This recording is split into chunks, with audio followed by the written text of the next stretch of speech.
Hi dear students, अस्सलाम वालेकुम। आज हम बायोमोलिक्यूल्स का सेकंड पोर्शन पढ़ने वाले हैं, which is going to be very important portion for all of you, जिसमें हम आज कार्बोहाइड्रेट्स का पूरा खुलासा करेंगे। कार्बोहाइड्रेट्स का पूरा डिटेल डिस्कशन करेंगे सो दैट आपको कोई भी क्वेश्चन कार्बोहाइड्रेट्स में डायरेक्टली या इनडायरेक्टली आता, आप उसको आराम से विद इन सेकेंड्स सॉल्व कर सकते हैं। ठीक है, तो let's not waste much of the time, है ना। हम शुरू करते हैं डायरेक्टली। तो शुरुआत हम सबसे पहले करते हैं डेफिनेशन ऑफ कार्बोहाइड्रेट से, कि कार्बोहाइड्रेट का मतलब क्या होता है। क्लियर है। नाउ अगर आप अपनी स्क्रीन पे ध्यान से देखेंगे तो यहाँ कार्बोहाइड्रेट की आपको दो डेफिनेशंस मिलेंगी। एक है पुरानी डेफिनेशन और एक है नई definition. Classical definition of the carbohydrates and modern definition of the carbohydrates. Now classical definition of carbohydrate की अगर आप बात करेंगे तो पहले हम कार्बोहाइड्रेट को कैसे डिफाइन करते थे, तो मैं इधर एक बार लिख देता हूँ इस चीज़ को।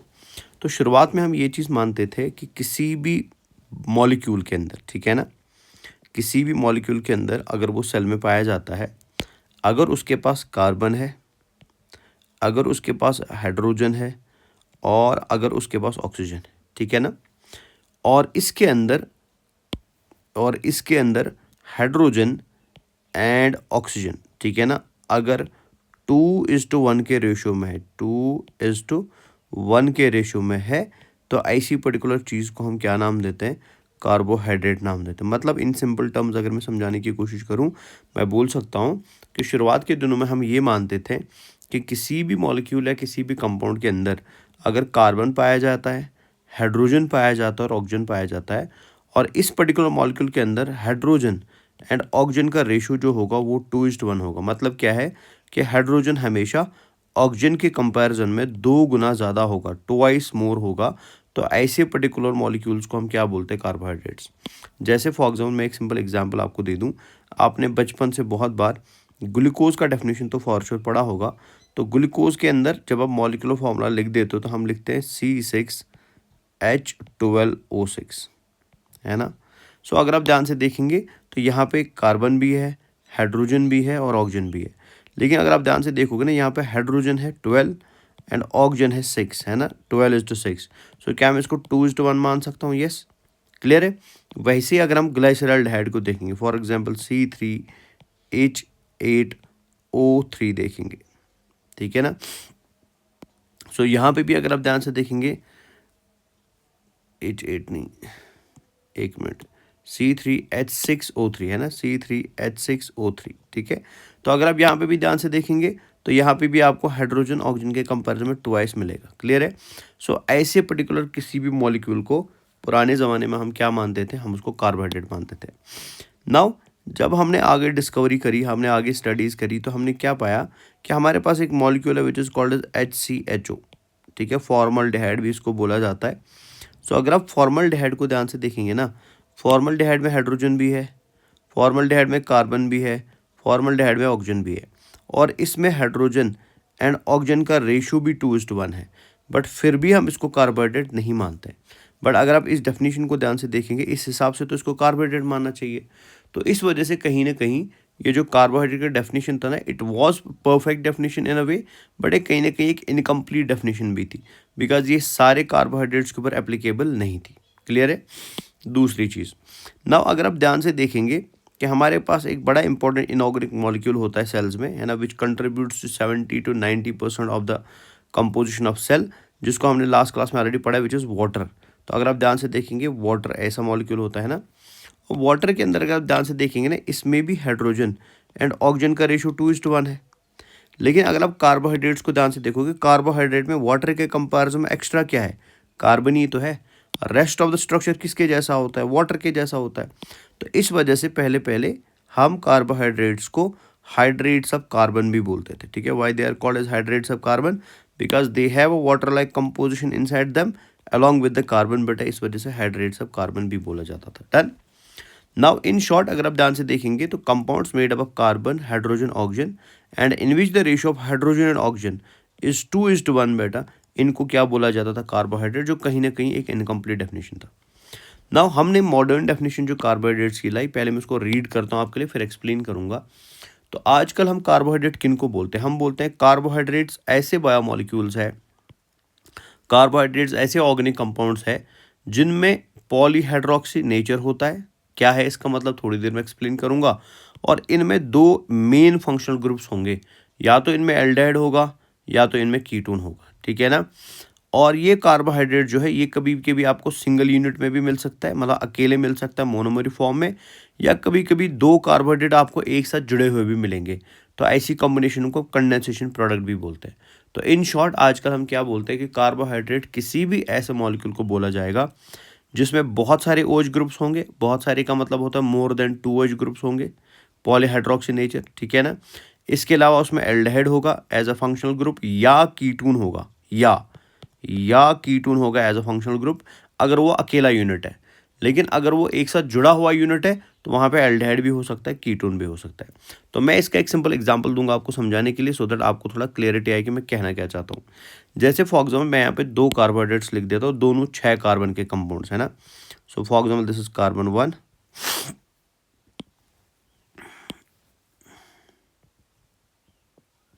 this is carbon 2,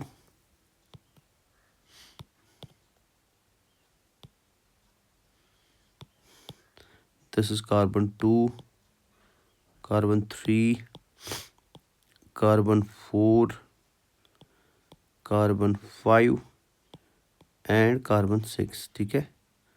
तो ये हमारे 6 कार्बन हो गए। तो ये मॉलिक्यूल 1 मैंने बना दिया और इधर मैं मॉलिक्यूल 2 बना देता हूँ समझाने के लिए, ठीक है।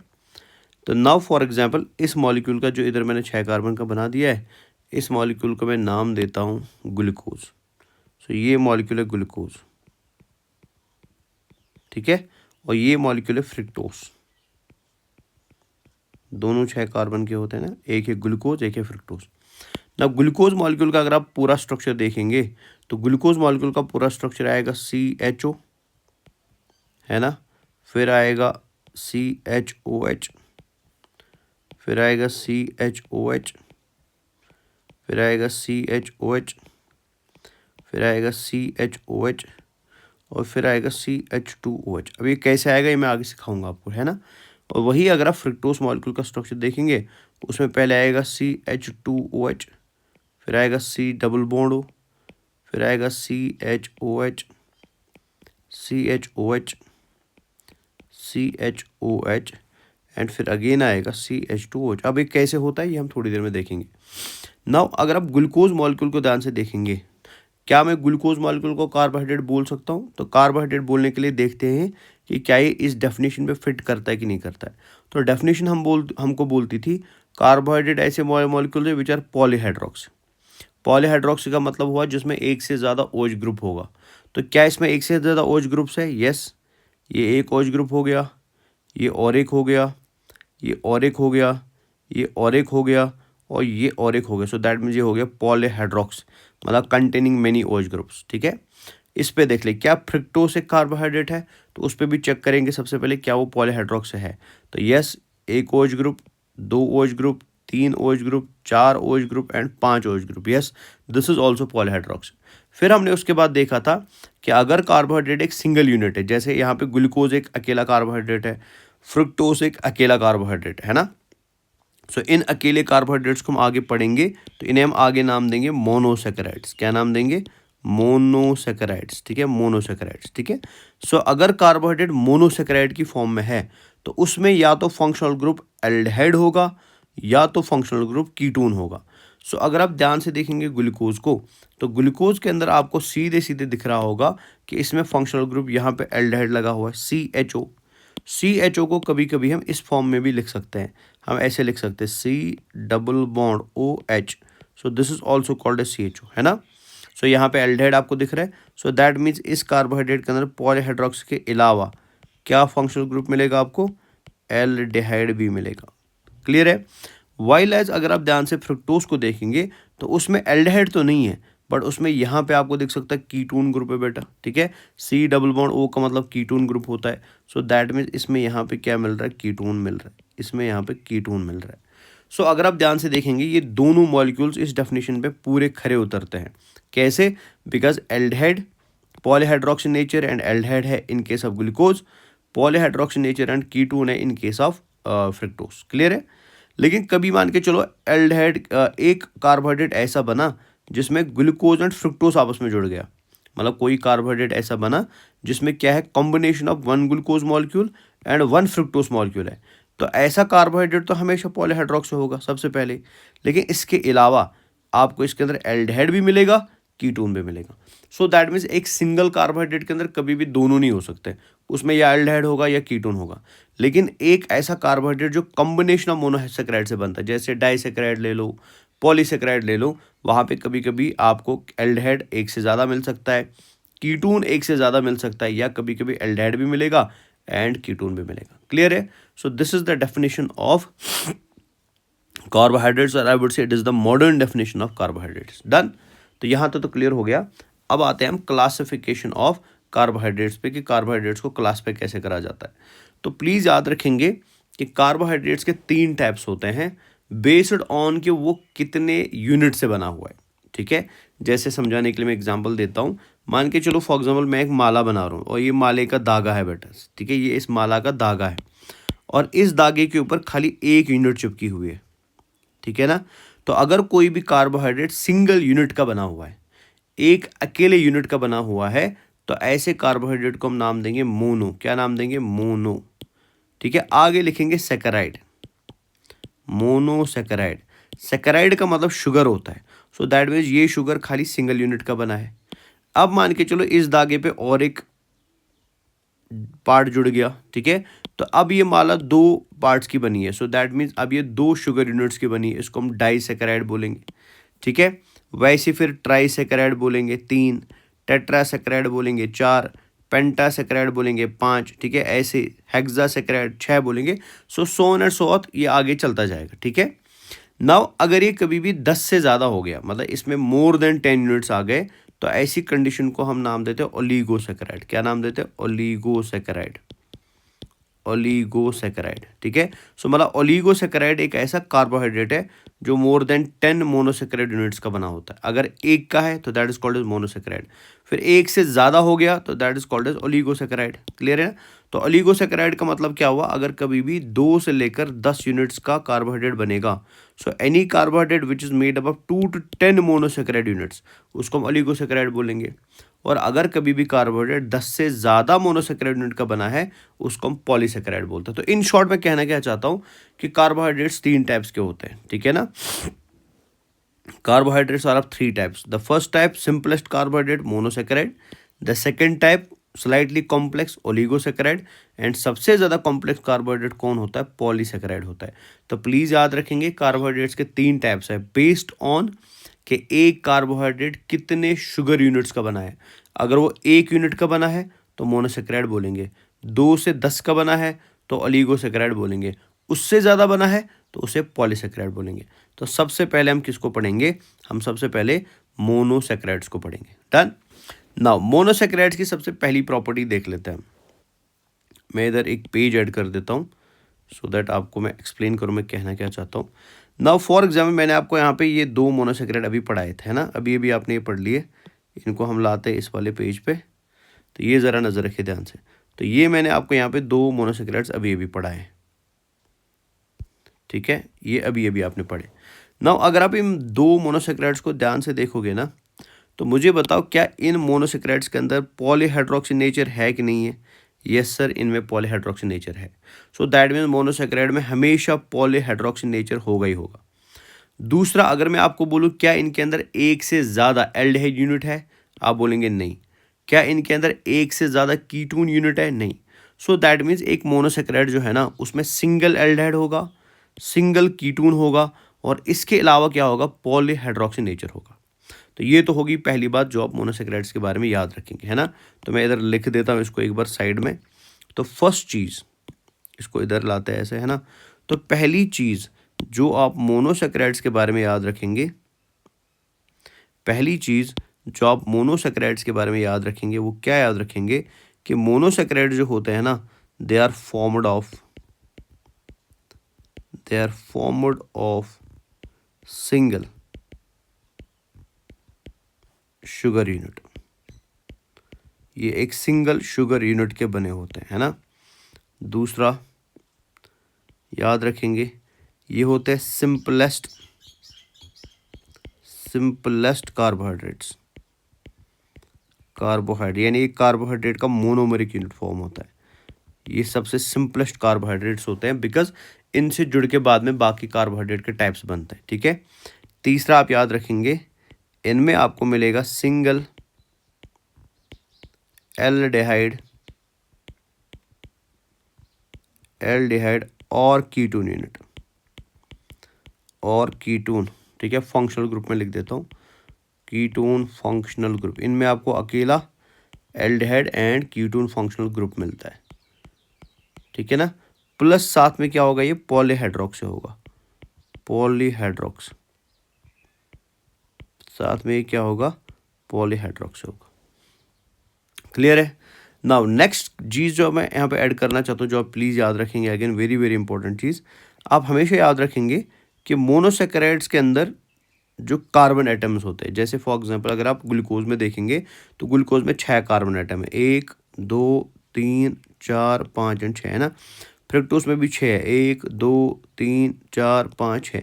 किसी में 3 होंगे, किसी में 4 होंगे, किसी में 5 होंगे, किसी में 6 होंगे, और मैक्सिमम एक मोनोसेकेराइड 7 कार्बन एटम्स का बनता है। ये भी याद रखना, एक मोनोसेकेराइड मैक्सिमम कितने कार्बन एटम्स का बन सकता है, 7 कार्बन एटम्स का बन सकता है।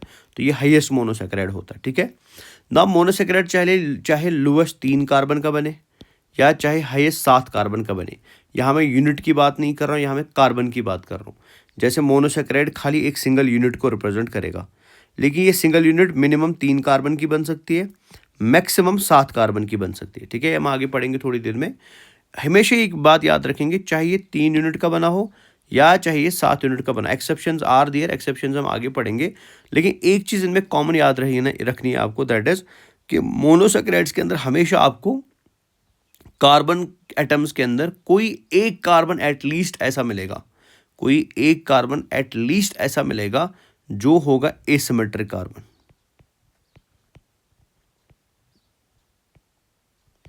जो कैसा होगा, जो एसिमेट्रिक कार्बन होगा, ठीक है। एसिमेट्रिक कार्बन का मतलब क्या हुआ, एक मिनट, एसिमेट्रिक कार्बन का मतलब क्या हुआ, एसिमेट्रिक कार्बन का मतलब हुआ कायरल कार्बन,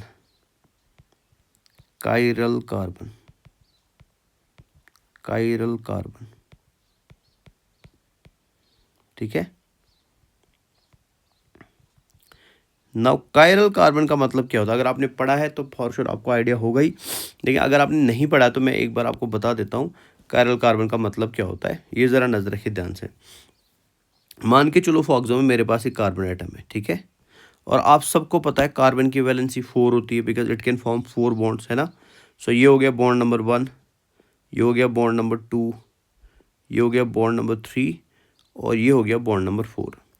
ना अगर एक कार्बन एटम जिसके 4 बॉन्ड्स है, ठीक है ना, अगर ये इन 4 बॉन्ड्स को सेटिस्फाई करेगा by bonding with 4 different atoms, जैसे यहाँ पे इसने बॉन्ड बनाया ए के साथ, यहाँ बनाया बी के साथ, यहाँ बनाया सी के साथ, और यहाँ बनाया डी के साथ। सो मतलब ये 4 डिफरेंट एटम्स हो गए। फॉर एग्जांपल यहाँ बनाया CH3 के साथ, यहाँ बनाया OH के साथ, ठीक है, यहाँ बनाया फॉर एग्जांपल CHO के साथ, एग्जांपल में दे रहा है ना, और यहाँ बनाया फॉर एग्जांपल NH3 के साथ। तो ये चारों डिफरेंट ग्रुप्स है ना, they are all 4 different groups. तो ऐसा carbon which is attach to the 4 different groups बेटे, ठीक है, ऐसे कार्बन को हम क्या बोलते हैं, ए कायरल कार्बन बोलते हैं, ए कायरल कार्बन और एसिमेट्रिक कार्बन बोलते हैं। तो मोनोसेकेराइड शुगर यूनिट्स के अंदर जो कार्बन्स इसको बनाते हैं, या जिन कार्बन से मोनोसेकेराइड यूनिट बनती है, ठीक है, उनमें आपको एटलीस्ट हमेशा क्या दिखाई देगा, एक एसिमेट्रिक कार्बन तो दिखाएगा ही दिखाएगा। क्लियर है। तो ये मोनोसेकेराइड्स की और एक क्वालिटी होती है जो आपको याद रखनी है, फीचर्स ऑफ मोनोसेकेराइड्स में। डन। तो पहला फीचर आपने याद रखा, they are polyhydroxy with 1 aldehyde and 1 ketone unit, they are the simplest sugars. ठीक है, इसके नीचे कोई और शुगर होता नहीं है बेटा, ये सबसे छोटे शुगर्स होते हैं, सबसे सिंपलेस्ट शुगर्स होते हैं। तीसरा आपने क्या याद रखा कि इनमें आपको क्या मिलता है, इनमें आपको एसिमेट्रिक कार्बन या कायरल कार्बन देखने को मिलता है बेटा। क्लियर है ना। नाउ आगे चलते हैं। इसके अलावा इनकी और एक फीचर क्या है, ये कलरलेस एंड क्रिस्टलाइन होता है। तो मतलब इनका कोई स्पेसिफिक कलर नहीं होता है। बायोलॉजी में कलरलेस का मतलब वाइट होता है, ठीक है। तो ये कलरलेस होते हैं और क्रिस्टल फॉर्म में देखने को मिलते हैं। तो मोनोसेकेराइड की क्वालिटी सबकी सब मैं बता रहा हूँ आपको।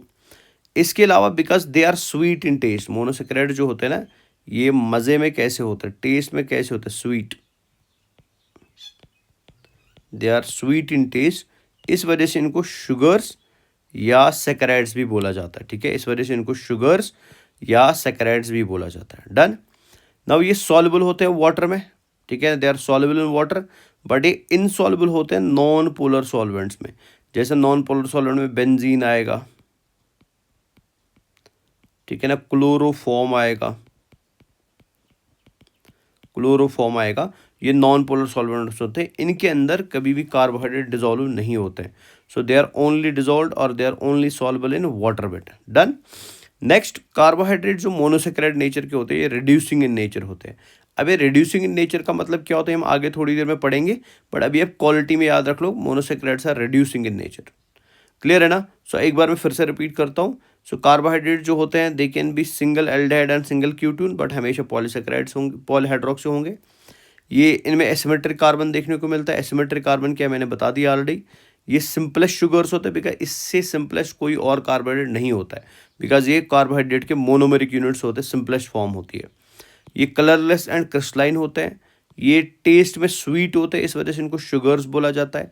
वाटर में सॉल्युबल होते हैं, ठीक है, नॉन पोलर सॉल्वेंट्स में इनसॉल्युबल होते हैं और रिड्यूसिंग इन नेचर होते हैं। ना यहाँ पे एक और पॉइंट लिखा है जिसको हम डिटेल में डिस्कस करने वाले हैं, दैट इज़ कि कार्बोहाइड्रेट जो है ना, ये लीनियर फॉर्म में भी मिलेगा और रिंग फॉर्म में भी मिलेगा।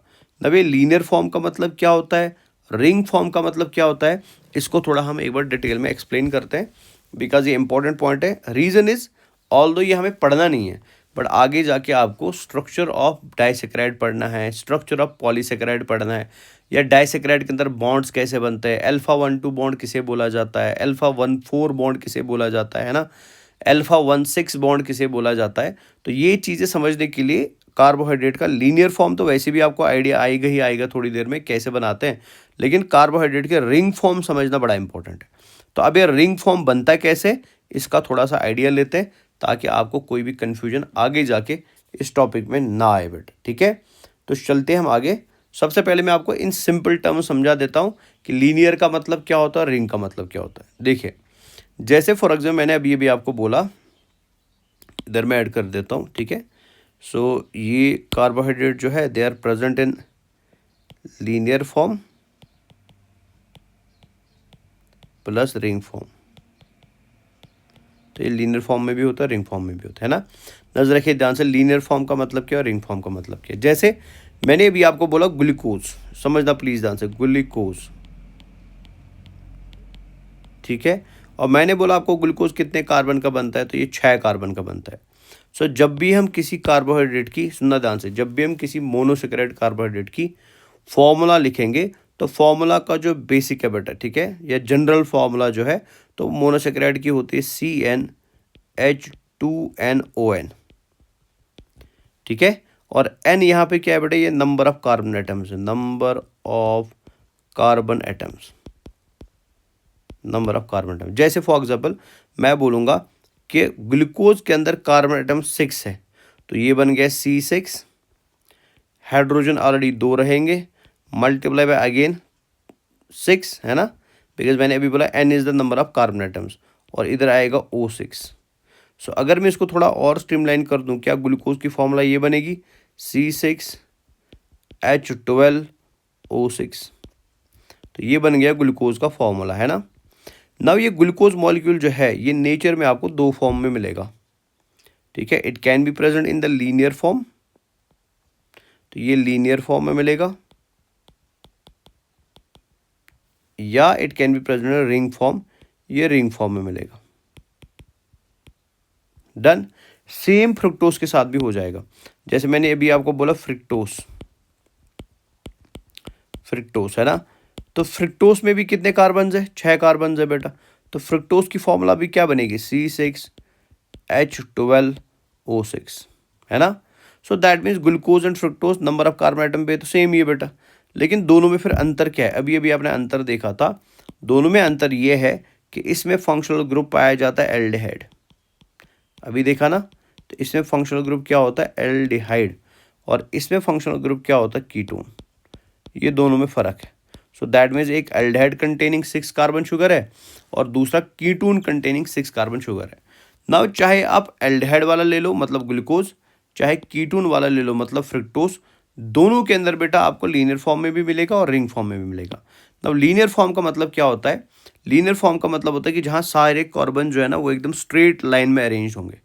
तो स्ट्रेट लाइन का मतलब क्या हो, जैसे मैंने अभी आपको बोला कि हमारे ग्लूकोज के पास कितने कार्बन है 6, तो सबसे पहले तो ये हम 6 कार्बन बना देंगे। तो ये हो गए इसके 6 कार्बन, एक मिनट, तो ये हो गए ग्लूकोज के 6 कार्बन, 1 2 3 4 5 और 6, ये हो गए 6 कार्बन इसके, है ना। ये तो आपको ऑलरेडी पता है कि कार्बन की वैलेंसी होती है 4, है ना। तो नौ अगर आप कार्बन नंबर 1 को देखेंगे तो उसके पास 4 वैलेंसीज है, लेकिन अभी बरी कितनी है, खाली 1। बीच वाले ने कितनी भरी, 2, ऊपर एक वैलेंसी नीचे एक वैलेंसी, फिर इसने भी ऊपर एक वैलेंसी नीचे एक वैलेंसी, ऊपर एक वैलेंसी नीचे एक वैलेंसी, ऊपर एक वैलेंसी और नीचे खाली है। सो दैट मीन्स ये कार्बन अभी कितने बॉन्ड बना सकता है, 3। और इसने 3 बॉन्ड कैसे बनाए, इसने एक बनाया हाइड्रोजन के साथ, दूसरा भी बनाया हाइड्रोजन के साथ, ठीक है। सॉरी, अगर मैं ग्लूकोज को बना दूं एक बार, चलो ग्लूकोज को बना देता हूं मैं। तो ये अपने ये 3 बॉन्ड्स कैसे बनाएगा, इसने 2 बॉन्ड बना दिए ऑक्सीजन के साथ और एक बना दिया हाइड्रोजन के साथ। तो अगर आप ध्यान से देखेंगे तो ये हो गया 1 2 3 एंड 4, तो हो गया कंप्लीट। बीच वाले सारे H O H H O H H O H H O H करेंगे, क्यों, बिकॉज इसके पास ऑलरेडी 2 वैलेंसीज फिल्ड है। अब बची 2, तो एक के साथ जाएगा एच, दूसरे में ओ एच, फिर इधर एच फिर इधर ओ एच, है ना, ऐसे जाएगा। तो इधर आएगा H H H and H, और इधर आएगा O H O H and O H, है ना। अब बचा लास्ट वाला कार्बन। अब लास्ट वाले कार्बन के साथ इधर जाएगा एच, इधर जाएगा एच और इधर जाएगा ओ एच। तो क्या मैं इसको ऐसे भी लिख सकता हूँ शॉर्ट में, अगर सजाने के लिए लिखना पड़े तो क्या मैं इसको ऐसे लिख सकता हूँ CH2OH, यस, क्लियर है। तो इस फॉर्म को, अच्छा क्या मैं ऊपर वाले को ऐसे लिख सकता हूँ जो ऊपर मैंने बनाया है, क्या मैं उसको ऐसे लिख सकता हूँ शॉर्ट में CHO, यस, है ना। CHO का भी मतलब भी तो सेम हो गया ना। सो दैट मीन्स अगर आप ग्लूकोज को ध्यान से देखेंगे तो लीनियर फॉर्म ऑफ ग्लूकोज का मतलब क्या हुआ, जब सारे कार्बन ऐसे स्ट्रेट लाइन में होंगे, H एंड OH साइड में चिपके होंगे, फंक्शनल ग्रुप होगा हियर और लास्ट वाला CH2OH ग्रुप होगा हियर, इसको हम लीनियर फॉर्म बोलते हैं। लेकिन जब यही ग्लूकोज को बेटा आप रिंग फॉर्म में देखेंगे, वो मैं दिखाऊंगा आपको अभी कैसे बनाएंगे हम, तो ग्लूकोज के रिंग फॉर्म कुछ ऐसे बनती है।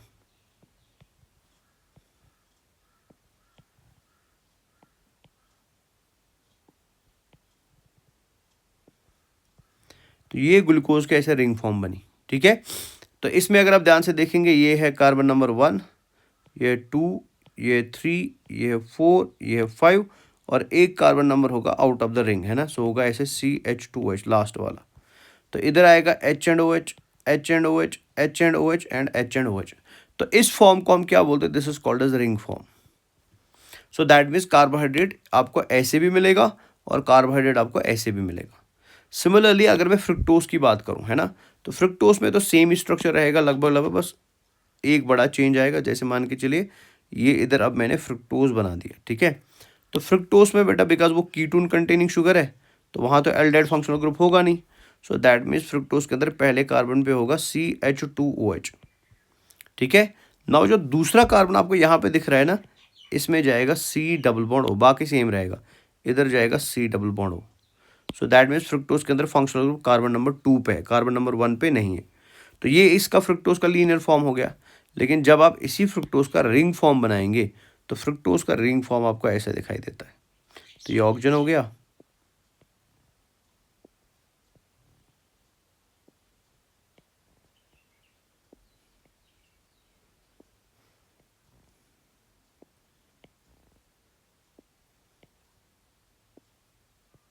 तो ये फ्रुक्टोज का रिंग फॉर्म हो गया, क्लियर है।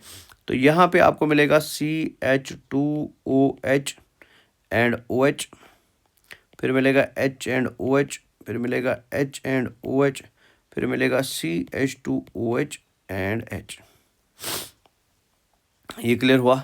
सो अगर आप इधर ध्यान से देखेंगे, ये है कार्बन नंबर 1, ये है 2, ये है 3, ये है 4, ये है 5 एंड ये है 6। क्लियर है। तो ये इसकी क्या होगी, ये इसके रिंग फॉर्म होगी। सो इन शॉर्ट अभी के लिए आप याद रखेंगे that carbohydrates can be present in the linear form और इन द रिंग फॉर्म। तो वो कार्बोहाइड्रेट्स होते हैं कौन, मोनोसैकेराइड्स। नाउ अब क्वेश्चन अराइज होता है कि सर ये रिंग फॉर्म लीनियर फॉर्म से बनता कैसे, ठीक है। ग्लूकोज मॉलिक्यूल इस फॉर्म में कैसे आएगा, फ्रुक्टोज मॉलिक्यूल इस फॉर्म में कैसे आएगा, उसको एक बार हम थोड़ा सा समझ लेते हैं। डन। तो आगे चलता हूँ मैं। तो आपको यहाँ पे क्लियरली दिखाई दे रहा है। So this is the ring linear form of fructose, है ना। यह है लीनियर फॉर्म ऑफ फ्रुक्टोज, ठीक है। ये है linear form of glucose, linear form of glucose, ठीक है। आपने गैस कैसे किया ये फ्रुक्टोज है और ये ग्लूकोज है, गैस हमने किया बिकॉज दोनों 6 कार्बन के बने हैं। तो 6 कार्बन तो फ्रुक्टोज हो गया, ये भी 6 कार्बन का बना है तो ग्लूकोज हो गया। लेकिन फ्रुक्टोज एंड ग्लूकोज का डिफरेंस क्या है, फ्रुक्टोज में होता है कीटोन ग्रुप एंड ग्लूकोज में होता है एल्डिहाइड ग्रुप, है ना। नाउ ये लीनियर फॉर्म कैसे लेगा, जब भी हम इस ग्लूकोज या इस फ्रुक्टोज को एक्वस सोल्यूशन में डालेंगे, ठीक है, एक्वस सोल्यूशन में डालेंगे, एक्वस सोल्यूशन में डालेंगे। पॉइंट नंबर 1, है ना, पॉइंट नंबर 1। और दूसरा, इस कार्बोहाइड्रेट के अंदर, यहाँ तो मैं चलो एग्जांपल ले रहा हूँ ग्लूकोज और फ्रुक्टोज की, बट कोई भी कार्बोहाइड्रेट, ठीक है ना, कोई भी मोनोसैकेराइड अगर एक्वस सोल्यूशन में आता है और उसके पास मिनिमम 5 to 6 कार्बन एटम्स की चेन है, 5 to 6 कार्बन एटम्स की लीनियर चेन है, ठीक है, की लीनियर चेन है बेटा, ऐसा कार्बोहाइड्रेट एक्वस सॉल्यूशन में हमेशा किस फॉर्म में मिलेगा आपको, रिंग फॉर्म में मिलेगा। सो दैट मीन्स रिंग फॉर्म बनाने के लिए दो चीज़ें ज़रूरी है, एक एक्वस सॉल्यूशन होना चाहिए और दूसरा मोनोसैकेराइड के पास एटलीस्ट 5 से 6 कार्बन होने चाहिए। सो दैट मीन्स 4 कार्बन वाला रिंग नहीं बनाएगा, 3 कार्बन वाला रिंग नहीं बनाएगा। तो रिंग कब बनेगी, जब at least 5 to 6 carbon atoms linear chain में मिलेंगे। क्लियर है। सेम इधर भी तो अप्लाई होगा कि भैया ये वाला बंदा कब बना देगा, ये वाला बंदा कब बना देगा रिंग, जब ये एक्वस सॉल्यूशन में आएगा, है ना। दूसरा, ये कब बना देगा रिंग, जब इसकी चेन में बेटा एटलीस्ट क्या होंगे, 5 to 6 कार्बन एटम्स होंगे, तब जाके आपको रिंग फॉर्म मिलेगा। क्लियर है। पहला पॉइंट तो ये हो गया। दूसरा पॉइंट आप याद रखेंगे कि जब कोई भी कीटोन कंटेनिंग कार्बोहाइड्रेट, जब कोई भी कीटोन कंटेनिंग कार्बोहाइड्रेट या कीटोन कंटेनिंग मोनोसैकेराइड रिंग बनाता है, तो वो रिंग के अंदर चेन में या इनसाइड द रिंग कितने कार्बन एटम्स होंगे, 4। जैसे 1, 2, 3 और 4। तो इनसाइड द रिंग आपको 4 एटम्स मिलते हैं, बिकॉज ये था हमारा कार्बन नंबर 1, ये था 2, ये था 3, ये था 4, ये था 5 और ये था 6। तो अगर आप ध्यान से देखेंगे इनसाइड द रिंग कितने कार्बन है, 1, 2, 3, 4। और इनसाइड द रिंग ऑक्सीजन कितना है, 1 ऑक्सीजन है इधर बेटा। सो दैट मीन्स क्या मैं इस रिंग को, इसको इधर लाते हैं, क्या मैं इस रिंग को 4 carbon plus 1 oxygen, 4 carbon plus 1 oxygen वाली रिंग बोल सकता हूँ, यस बोल सकते हैं ना। तो इस रिंग को बेटा हम नाम देते हैं, this ring is called as furanose ring, this ring is called as furanose ring, furanose ring, ठीक है। तो फ्यूरानोस रिंग जो है वो आपको कहाँ देखने को मिलती है जनरली, या आपको जनरली देखने को मिलती है कीटोन कंटेनिंग मोनोसैकेराइड्स के अंदर। क्लियर है। वाइल अगर आप इस रिंग को, नीचे वाली रिंग को ध्यान से देखेंगे, जो एल्डिहाइड कंटेनिंग कार्बोहाइड्रेट्स बनाते हैं, कीटोन कंटेनिंग कार्बोहाइड्रेट, ये वाली रिंग बना देंगे जो मैंने इधर दिखा दी, ठीक है, जिसमें रिंग के अंदर 4 कार्बन होंगे, 1 ऑक्सीजन होगा। लेकिन अगर एल्डिहाइड कंटेनिंग कार्बोहाइड्रेट है, तो एल्डिहाइड कंटेनिंग कार्बोहाइड्रेट कैसी रिंग बना देगा। सो इस रिंग के अंदर inside the ring 1 carbon atom ये हो गया, दूसरा ये हो गया, तीसरा ये हो गया, चौथा ये हो गया, पांचवा ये हो गया, छठा ये हो गया। मतलब here in this position this is carbon number 1, carbon number 2, carbon number 3, carbon number 4 and carbon number 5। So that means बेटा ये रिंग जो है, जो आपको इधर दिखाई दे रही है, इस रिंग के अंदर आपको क्या मिल रहा है? इस रिंग के अंदर आपको मिल रहा है 5 कार्बन प्लस 1 ऑक्सीजन। तो ये रिंग कैसी रिंग है? ये 5 कार्बन 1 ऑक्सीजन रिंग है ना। तो इस रिंग को बेटा, जिसमें 5 कार्बन एंड 1 ऑक्सीजन होता है, इस रिंग को हम नाम देते हैं pyranose ring. This is called as pyranose ring. So that means pyranose ring कौन से कार्बोहाइड्रेट्स बनाते हैं? Pyranose ring aldehyde containing carbohydrates बनाते हैं। तो ये सबसे पहली बात अब याद रखोगे बेटा, ठीक है। तो pyranose ring aldehyde containing carbohydrates बनाते हैं। और कीटोस रिंग कौन बनाते हैं? तो कीटोस रिंग बनाते हैं कीटोन कंटेनिंग कार्बोहाइड्रेट्स बेटा, या कीटोन कंटेनिंग मोनोसैकेराइड्स भी आप बोल सकते हो। डन है यहाँ तक। नाउ क्वेश्चन अराइज होता है कि सर ये रिंग्स बनती कैसे है, इसके पीछे रीज़न क्या है? तो सबसे पहले मैं एक सिंपल रीज़न यहाँ पर लिख देता हूँ, फिर मैं उसको एक्सप्लेन अलग से करूँगा। जब भी कोई कीटोन कंटेनिंग कार्बोहाइड्रेट फेरेनोस रिंग बनाएगा, जब भी कोई कीटोन कंटेनिंग कार्बोहाइड्रेट फेरेनोस रिंग बनाएगा, तो बनाने के लिए बेटा सबसे पहले मैंने कंडीशन बोली थी, इनको आना पड़ेगा किसके अंदर? लीनियर फॉर्म से। अगर ये रिंग फॉर्म को अचीव करना चाहते हैं, ठीक है, लीनियर फॉर्म से अगर ये रिंग फॉर्म को अचीव करना चाहते हैं, तो ये इनकी रिंग फॉर्म होगी, रिंग फॉर्म, ये इसकी रिंग फॉर्म होगी, रिंग फॉर्म है ना। तो अगर कोई भी कार्बोहाइड्रेट लीनियर फॉर्म से रिंग फॉर्म अचीव करना चाहता है, तो सबसे पहले बेटा उन्हें आना पड़ेगा एक्वस सॉल्यूशन में। उसके पास होने चाहिए मिनिमम 5 से 6 कार्बन आइटम। सो अगर ये कंडीशन फिट हो रही है, तो फिर ये कार्बोहाइड्रेट क्या करेगा? जैसे ही ये एक्वस सॉल्यूशन में आएगा, तो एक्वस सॉल्यूशन में आते ही एक रिएक्शन करवाता है, जिस रिएक्शन को हम नाम देते हैं हेमीकीटाइलेशन। हेमीकीटाइलेशन, ठीक है। और इस हेमीकीटाइलेशन की वजह से ये मॉलिक्यूल किस में कन्वर्ट हो जाता है? रिंग फॉर्म में कन्वर्ट हो जाता है। डन। वाइल एज अगर इस मॉलिक्यूल को, जिसके पास एल्डिहाइड कंटेनिंग कार्बोहाइड्रेट है, इसको रिंग फॉर्म में आना है, तो अगेन बेटा इस एक्वस सॉल्यूशन में आना पड़ेगा, मिनिमम 5 से 6 कार्बन आइटम होने चाहिए। और इसके अलावा बेटा जैसे ही एक्वस सॉल्यूशन में आएगा, ये एक रिएक्शन दिखाएगा which is called as hemi acetylation. Hemi acetylation. और जैसे ही ये हेमी एसिटाइलेशन दिखाएगा, तो ये किस फॉर्म में आएगा? ये रिंग फॉर्म में आएगा। सो दैट मीन्स रिंग फॉर्म बनाने के लिए कार्बोहाइड्रेट 2 रिएक्शंस दिखाते हैं। कीटोन कंटेनिंग कार्बोहाइड्रेट हेमीकीटाइलेशन दिखाता है, और aldehyde containing carbohydrate hemi acetylation दिखाता है। नाउ ये कीटाइलेशन का मतलब क्या होता है, एसिटाइलेशन का मतलब क्या होता है, इसको एक बार हम देख लेते हैं। उसके साथ हमारा ये सारा टॉपिक जो है ये खत्म हो जाएगा। फिर हम आगे डाइसैकेराइड्स पे या ओलिगोसैकेराइड्स पे चलते हैं। डन। तो आगे चलता हूँ मैं।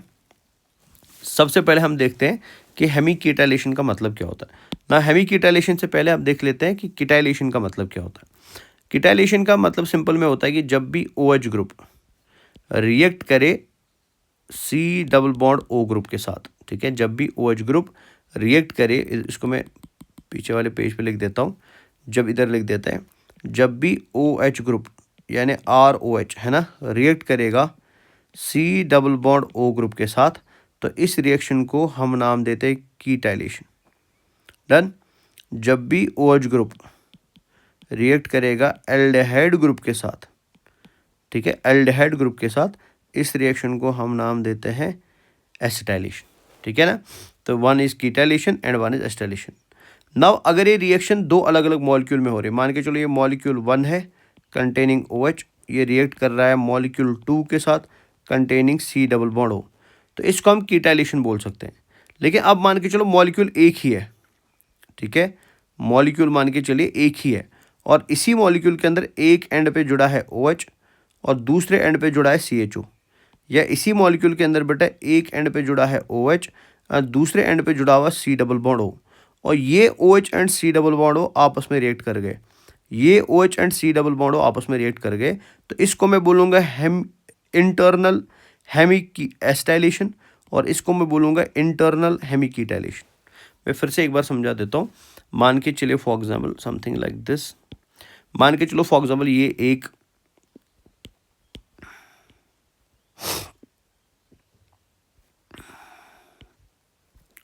मॉलिक्यूल है और इस मॉलिक्यूल के हाथ में है इधर ROH, है ना, ROH, और ये इधर कोई दूसरा मॉलिक्यूल है, कोई दूसरा मॉलिक्यूल है, ठीक है, और इस मॉलिक्यूल के हाथ में है, इस मॉलिक्यूल के हाथ में है C+O। डन। नाउ ये दो मॉलिक्यूल आपस में रिएक्ट कर रहे हैं, और रिएक्ट कौन कौन कर रहा है, COH एंड C+O। तो इस रिएक्शन को मैं क्या बोलूँगा, this will be called as acetalization, sorry this will be called as ketalization, this will be called as ketalization. Done. Now अब मान के चलो फॉर एग्जांपल मेरे पास ऐसे ही दो मॉलिक्यूल्स है, ऐसे ही दो मॉलिक्यूल्स है,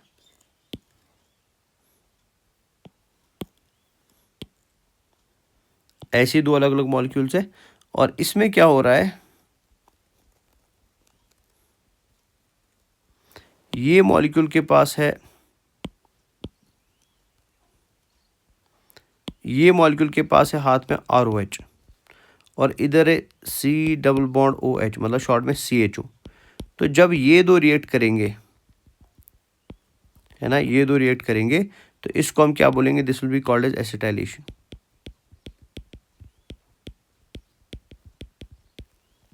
इसमें तो कोई शक है नहीं, है ना। नाउ अब मान के चलो कंडीशन थोड़ी बदल गई। अब बदली कैसे, फॉर एग्जांपल मान के चलिए फॉर एग्जांपल मेरे पास ये इधर मॉलिक्यूल है, ये इधर मॉलिक्यूल है फॉर एग्जांपल,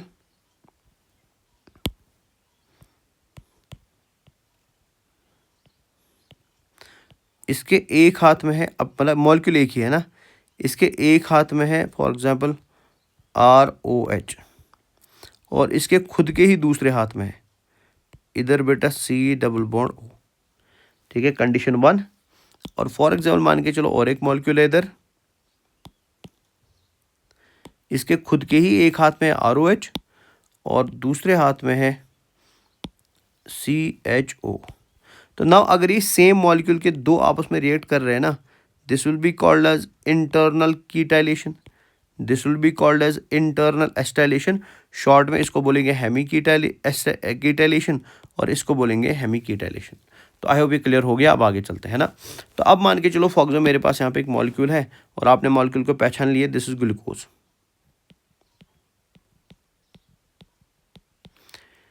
और ये ग्लूकोज की कौन सी फॉर्म है, ये इसकी लीनियर फॉर्म है, लीनियर फॉर्म ऑफ ग्लूकोज, है ना।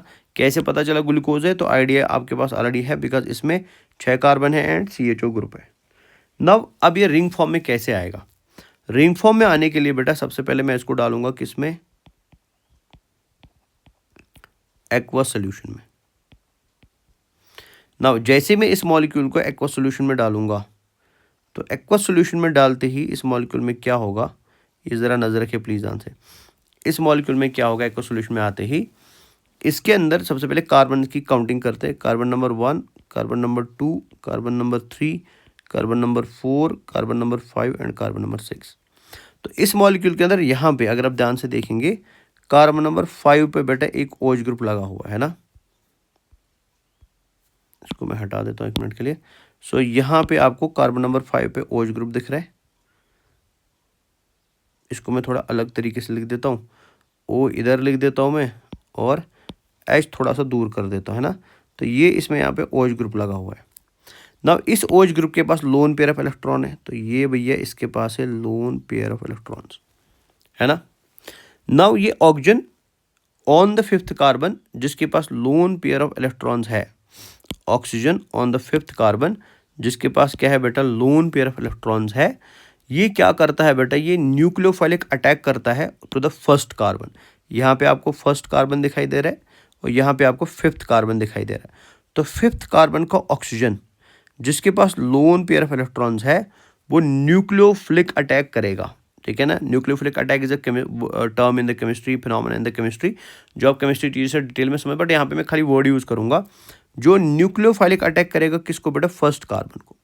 अब क्वेश्चन अराइज होता है कि सर फर्स्ट कार्बन को ही न्यूक्लियोफिलिक अटैक क्यों होता है? तो इसके दो रीज़न है बेटा। रीज़न नंबर वन, ये जो फर्स्ट कार्बन होता है, इसको मैं थोड़ा इधर लिख देता हूँ। ये फर्स्ट कार्बन जो है ना बेटा, ये पार्शली पॉजिटिव कार्बोनिल कार्बन है, पार्शली पॉजिटिव कार्बोनिल कार्बन है, कार्बोनिल कार्बन है, ठीक है, कार्बोनिल कार्बन है। So because this carbon is partially positive carbonyl carbon, so it's a good site for the nucleophilic attack बेटा, है ना। Point number one. Point number two, why 5 और 1 के बीच में ही अटैक होता है? बिकॉज जब 5 और 1 आपस में अटैक करेगा, जो भी आगे जाके रिंग स्ट्रक्चर बनेगा ना, वो एक स्टेबल रिंग बनेगी। वो क्या बनेगी? स्टेबल रिंग बनेगी। सो इस स्टेबल रिंग को बनाने के लिए क्या हुआ कि इस ऑक्सीजन ने न्यूक्लियोफिलिक अटैक दिया। किसको? इस पार्शली पॉजिटिव कार्बोनिल कार्बन को। क्लियर है? नाउ जैसे ही यहाँ पे न्यूक्लियोफिलिक अटैक देगा, समझना प्लीज ध्यान से, जैसे ही यहाँ पे न्यूक्लियोफिलिक अटैक देगा, तो इसके न्यूक्लियोफिलिक अटैक देने से होगा क्या, ये नजर रखिए ध्यान से, ठीक है। तो बीच का एरो थोड़ा मैं शॉर्ट कर देता हूँ। तो इसका न्यूक्लियोफिलिक अटैक देने से होगा क्या, इसको थोड़ा नज़दीक में लाते हैं। तो न्यूक्लियोफिलिक अटैक देने से होगा ये भैया कि ये जो यहाँ पे आपको कार्बन दिखाई दे रहा है, कार्बन नंबर 1 जो आपको यहाँ पे दिखाई दे रहा है, इसके ऊपर लगा हुआ ऑक्सीजन है ना, इसके ऊपर लगा हुआ ऑक्सीजन।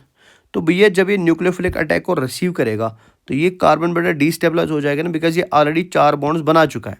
और इधर से बेटा न्यूक्लियोफिलिक अटैक आया, तो ऑटोमेटिकली कार्बन क्या हो जाएगा बेटा, एक्स्ट्रा इलेक्ट्रॉन्स को रिसीव करके डिस्टेबलाइज हो जाएगा।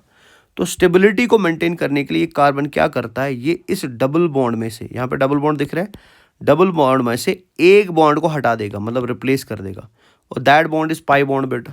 सो इधर मैं लिख देता हूँ, so because of this nucleophilic attack, pi bond जो इधर लगा हुआ है, पाई बॉन्ड इज ब्रोकन, ठीक है, टूट गया पाई बॉन्ड। नाउ भैया जैसे ये पाई बॉन्ड टूटेगा, नजर रखिए प्लीज ध्यान से, जैसे ये पाई बॉन्ड टूटेगा, तो ऑटोमेटिकली बेटा यहाँ पे ऑक्सीजन में नेगेटिव चार्ज आएगा, और ये ऑक्सीजन क्या करेगा, इस चार्ज को स्टेबल करने के लिए, अपने आप को स्टेबल करने के लिए इसका प्रोटोनेशन हो जाएगा।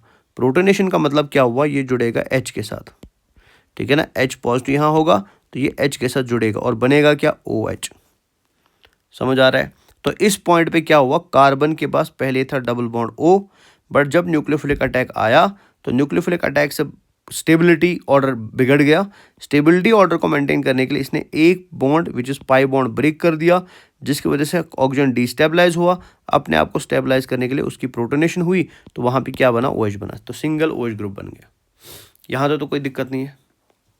नाउ जैसे ही सिंगल OH ग्रुप यहाँ पे क्रिएट होगा, आप समझना ध्यान से, जैसे ही ये सिंगल OH ग्रुप यहाँ पे क्रिएट होगा, तो इसके क्रिएट होने से क्या हो जाएगा कि आपका जो 5th कार्बन है, सुनना ध्यान से, आपका जो 5th कार्बन है, जिसके पास ऑक्सीजन था, जिस ऑक्सीजन ने अटैक किया था बेटा फर्स्ट कार्बन को, ठीक है ना, वो जुड़ेगा from 5 carbon to the first carbon. Now जब मैं इस जुड़ाव को बेटा दिखा दूं इन पिक्चर, तो ये इन पिक्चर कैसा दिखाई देगा, तो मैं एक बार इसी को सामने ले आता हूँ।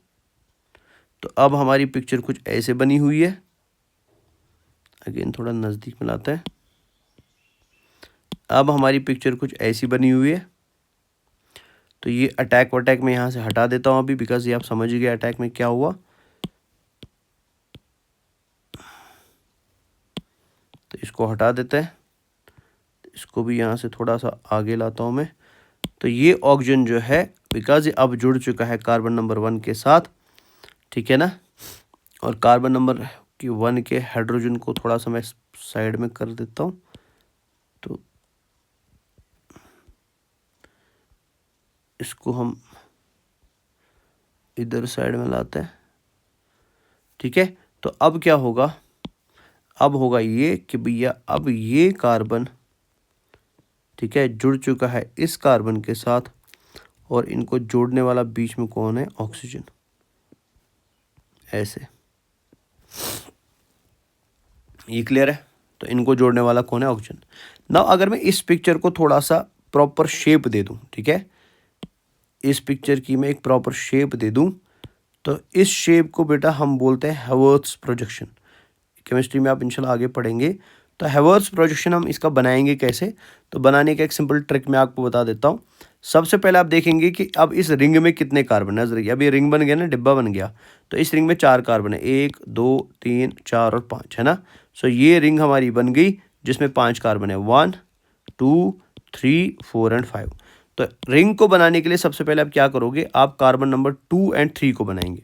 तो नजर रखने ध्यान से, तो सबसे पहले मैंने बनाया ये कार्बन 2 बनाया और ये कार्बन 3 बनाया। सो दैट मीन्स मैंने किस किस कार्बन को बनाया, इसको और इसको बनाया, ठीक है। नाउ अगर आप 2 कार्बन को ध्यान से देखेंगे, वो 2 कार्बन जुड़ा हुआ है कार्बन 1 के साथ, नजर रखिए ध्यान से, ये 2 कार्बन है ना, ये जुड़ा है कार्बन 1 के साथ, तो मैं इधर बना दूंगा कार्बन 1, ठीक है। और 3 कार्बन जो है वो जुड़ा है 4 के साथ, 3 है तो ये जुड़ा है 4 के साथ, तो हम बनाएंगे ऐसे, 3 जुड़ा हुआ है किसके साथ, 4 के साथ। अब ये मैं शेप ऐसे क्यों था, रियलिटी में तो मतलब ऐसा नहीं होगा जैसे मैं पिक्चर में बना रहा हूँ, but kind of human brain को कॉन्सेप्चुलाइज कराने के लिए कि ऐसा बनेगा, ऐसा खूबसूरत चीज़ बनेगा, हम इसको फिर एक शेप देते हैं। रियलिटी में ऐसा शेप होगा नहीं, है ना, बट सजाने के लिए काइंड ऑफ हम ऐसे बना देते हैं। तो हमारे आगे कितने कार्बन, 4 कार्बन, 1 1 2 3 एंड 4। नाउ नजर रखिए प्लीज ध्यान से, चौथा कार्बन किससे जुड़ा है बेटा, 5वें कार्बन के साथ। तो चलो लाते 5वें कार्बन को भी, तो ये मैंने लाया भैया यहाँ पे कार्बन नंबर 5 को, तो ये आ गया कार्बन 5, है ना। और अगर आप ध्यान से देखेंगे, नाउ कार्बन 5 जुड़ा हुआ है बेटा कार्बन 1 के साथ, और बीच में कौन है बेटा, ऑक्सीजन। तो ये हो गया आपका 1, ये हो गया आपका 5, और इन दोनों को भैया आपस में कौन जोड़ता है, इनको आपस में जोड़ता है ऑक्सीजन। तो इधर लाएंगे हम किसको, ऑक्सीजन को। ना ऑक्सीजन आप कहीं पे भी बना सकते हो, उससे कोई फ़र्क नहीं पड़ेगा, बट जो ऑलरेडी ड्रॉन पिक्चर्स है बुक्स में, हम उसके हिसाब से चलते हैं। तो ऑलरेडी ड्रॉन पिक्चर कुछ ऐसी है, तो इसलिए मैं उसी हिसाब से चला। सो इस वजह से अगर आप ध्यान से देखेंगे, now carbon 1 is linked to carbon 5 by oxygen बेटा, कैसे, by the process of hemi acetylation. Clear है। इसके अलावा अगर आप ध्यान से देखेंगे, ऑब्जर्व करेंगे, तो कार्बन 1 अगर आप ध्यान से देखोगे इधर, दिस इज कार्बन 1, तो इस कार्बन 1 में H भी है एंड OH भी है। तो चलो लिख देते हैं बेटा इधर, तो इसमें जुड़ा हुआ है H एंड OH, तो ये कार्बन नंबर 1 हुआ है, तो इधर है H एंड OH। 2 पे भी है H एंड OH, 3 पे भी है H एंड OH, 4 पे ऊपर अगर आप 4 को देखोगे उधर भी है H एंड OH।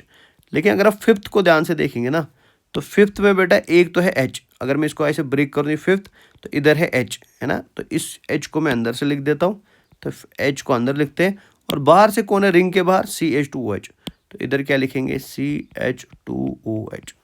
तो इस रिंग को हम क्या नाम देते हैं, this is called as pyranose ring, pyranose ring, done. तो इस तरीके से हम पायरनोस रिंग को बनाते हैं, ये क्लियर है। तो दैट मीन्स आपने याद रखा कि जब भी, सुनना ध्यान से, जब भी एक पायरनोस रिंग, ठीक है, आपने याद रखा कि जब भी एक pyranose ring aldehyde containing monosaccharides के अंदर बनेगी, जब भी एक pyranose ring aldehyde containing monosaccharides के अंदर बनेगी, तो वहाँ पे जो हेमी एसिटाइलेशन का रिएक्शन होगा, उसमें हमेशा carbon number 5 and carbon number 1 participate करेगा, ठीक है। Carbon number 5 and carbon number 1 participate करेगा। सो बिकॉज 1 5 पे 5 1 पे अटैक कर रहा है, या 1 एंड 5 इन्वॉल्व हो रहे हैं, तो इस वजह से रिंग में कितने कार्बन आएंगे, 5 आएंगे। डन है। अब आते हैं नेक्स्ट पे। अब मान के चलो आपके पास एल्डिहाइड कंटेनिंग कार्बोहाइड्रेट नहीं है, आपके पास कीटोन कंटेनिंग कार्बोहाइड्रेट है, ठीक है ना। कीटोन कंटेनिंग कार्बोहाइड्रेट में क्या होगा, मैकेनिज्म सेम रहेगा बेटा, ठीक है, लेकिन number of carbon atoms very करेंगे।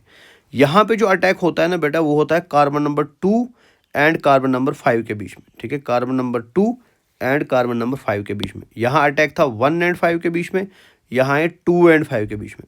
तो अब अटैक कैसे होगा, आई होप आपको थोड़ा थोड़ा आइडिया लग ही गया होगा। तो अटैक का मैकेनिज्म सेम रहेगा ऊपर, अटैक का मैकेनिज्म जो है वो सेम ही रहेगा। क्या होगा, नजर रखिए ध्यान से, होगा ये कि जो आपका OH ग्रुप चिपका हुआ है इधर, है ना, मैं अब शॉर्ट कर देता हूँ, जो आपका OH ग्रुप चिपका हुआ है 5th कार्बन के साथ, ठीक है, तो इसमें लोन पेयर ऑफ इलेक्ट्रॉन्स है ऑक्सीजन के ऊपर। तो ये लोन पेयर ऑफ इलेक्ट्रॉन जो है ना, it will give nucleophilic attack to the carbon number 1। जब इस कार्बन नंबर 1 पे न्यूक्लियोफिलिक अटैक होगा, तो न्यूक्लियोफिलिक अटैक के बाद क्या होगा,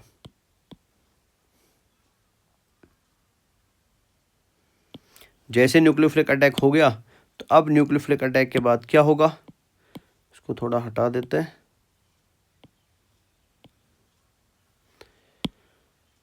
तो भैया हो गया न्यूक्लियोफिलिक अटैक, है ना।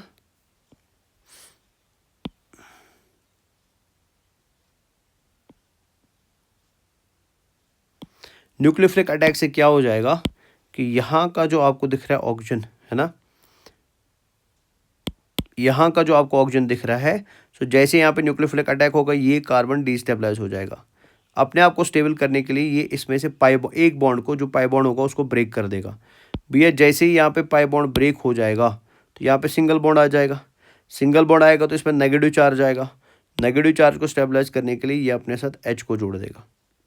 अंडरस्टैंड कर रहे हैं। तो बनेगा CH, ठीक है, इधर ऊपर C नीचे C, यहाँ पे बनेगा OH। डन। नाउ जैसे यहाँ पे COH ग्रुप बनेगा, इसके बाद क्या होगा, इसको थोड़ा आगे करते हैं और इसको थोड़ा स्मॉल कर देते हैं पहले। तो बन गया यहाँ पे कौन सा ग्रुप शाबाश, COH ग्रुप। नाउ इस COH ग्रुप बनने से क्या हुआ, अगर आप ध्यान से देखेंगे नीचे हमारे पास क्या था, COH, ठीक है ना। बिकॉज अब इस C के O ने बेटा अटैक कर दिया किस पे, कार्बन नंबर 2 पे, जहाँ पे इससे पहले कीटून का ग्रुप था बेटा। सो दैट मीन्स अब ये कार्बन 2 किससे जुड़ेगा, कार्बन 4 के साथ। तो पिक्चर कैसी दिखेगी आपको, तो picture will look something like this.